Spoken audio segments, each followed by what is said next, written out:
জানালার এই জায়গাটার অবস্থা দেখো। এই জায়গাটা কি হয়েছিল জানো তো? চিকচিকিটা ছিঁড়ে গিয়েছিল আর ওই চিকচিকিটা লাগানো হয়নি। খুব যে বিশাল ছিঁড়েছিল তা নয়। হালকা, হালকা ছেঁড়াতেই কি অবস্থা হয়েছে দেখেছো?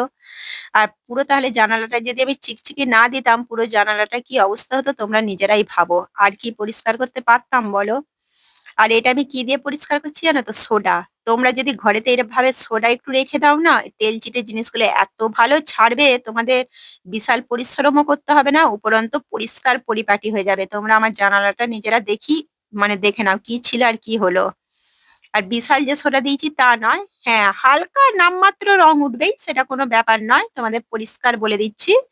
বিশাল রং উঠবে না। কিন্তু দেখো, তেল চিটের থেকে তো ভালো রংটা চাইলে আমি আবারও করে দিতে পারবো।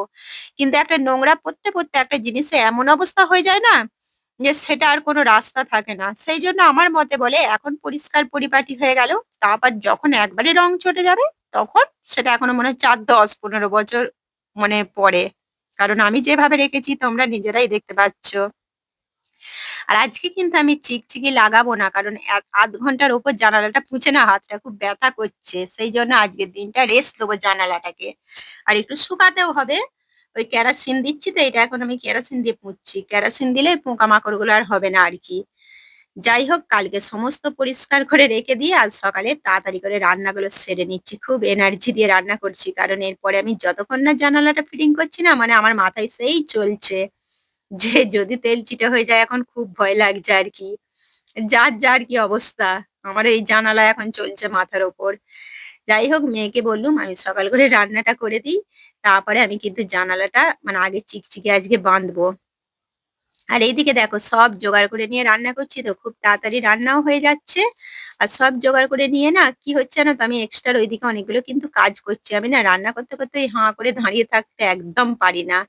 একদিকে আমার দুটো গ্যাস চলছে, আবার উপরন্ত ওইদিকে দুটো মেশিন চলছে, জামা কাপড় আছে সেগুলোকে ভাঁজ করছি। উপরন্ত কি জানো তো, সন্ধ্যাবেলায় যে চিকচিকি গুলো লাগাবো সেগুলো এখন মেপে জোপে রেখে দিচ্ছি, তাহলে কাজগুলো তাড়াতাড়ি হয়ে যায়। সে শুধু হাঁ করে এই কড়াইয়ের কাছে দাঁড়িয়ে থাকা আমার একদম পোষায় না। আর কালকে এতগুলো তরকারি বেঁচেছিল, সব বার করেছি, বার করে ওই সমস্ত গরম করে নেবো দুপুরটায়। অনেকদিন মানে ফ্রিজ চেক করা হয়নি, 2 দিন 3 দিন। যা মনে আসছে রান্না করেই যাচ্ছি, এক গাদা রান্না হয়ে গেছে। তাই আজকে একটু হালকা শুকনো শুকনোই ভাবলাম রান্না করব, মানে মাখা মাখা তরকারি। চলো তারপরে এইগুলো সেরে নিই, আবার রাত্রে